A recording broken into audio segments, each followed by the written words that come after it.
நண்பர்களுக்கு வணக்கம்ப்பா. இந்த பதிவில் ரிஷப ராசிக்கு வைகாசி மாத ராசி பலன்கள் எப்படி இருக்கு அப்படிங்கிறத பார்க்கலாம். ஸோ ரிஷப ராசிக்கு இந்த மாதம் ரொம்ப சிறப்பாக இருக்கு. வைகாசி மாதம் அதாவது புத ஆதித்ய யோகம் மற்றும் லட்சுமி நாராயண யோகம், சூரியன் புதன் சேர்ந்து நிற்க ரொம்ப யோகமாக இருக்கு.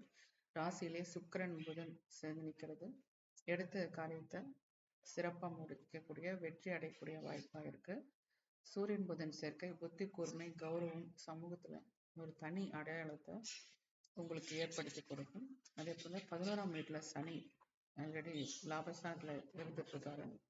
இது பெரிய லெவலில் லாபம் பொருளாதார வளர்ச்சி இது நார்மலாகவே வந்துகிட்டு இருக்கும்.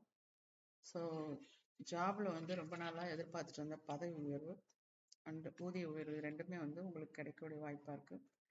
ஸோ ஒர்க் பண்ற இடத்துல உங்க உழைப்புக்கு ஏற்ற அங்கீகாரமும் ஹையர் அஃபிஷியலோட ஒரு பாராட்டுதலும் உங்களுக்கு கிடைக்கக்கூடிய ஸோ சூப்பர் பீரியடாக உங்களுக்கு இருக்கு. அண்ட் தென் வியாபாரத்தில் புதிய திட்டம் கூட்டணி மூலமாக நல்ல லாபம் கிடைக்கும்.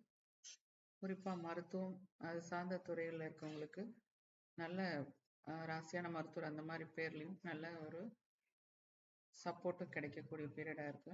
வருமானத்துல இருந்து வந்த பண பிரச்சனைகள் தடையெல்லாம் நீங்கி கையில் பண இருப்பும் நல்லாவே இருக்கும். எதிர்பாராத பரிசு பூர்வீக சொத்து அதுல இருக்கிற வில்லங்கள்லாம் நீங்கி சொத்து வாங்கக்கூடிய அமைப்பு இருக்கு.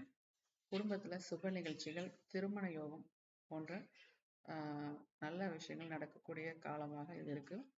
ஸோ உறவினர்கள்ட்ட அன்பு பாசம் பரஸ்பரன் புரிதல் எல்லாமே ரொம்ப சிறப்பா இருக்குப்பா.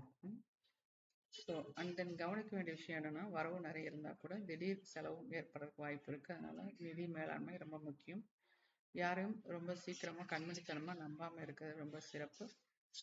ஸோ அண்ட் தென் ஆரோக்கியத்துல உடல் எடை கூடக்கூடிய அமைப்பா இருக்கு. அதனால ஆரோக்கியத்துல கவனம் தேவை. ஸோ உங்களுக்கு வழிபாடுன்னு எடுத்துட்டீங்கன்னா, வெள்ளிக்கிழமை மகாலட்சுமி தேவி காலையில 6 to 7 நீங்க சுக்கிர உரையில லக்ஷ்மி தேவி நெய் தீபம் ஏற்று வழிபாடு பண்றது இன்னும் சிறப்பான பலன்களை கொடுக்கக்கூடியதா இருக்கும். ஓகேப்பா, நன்றி.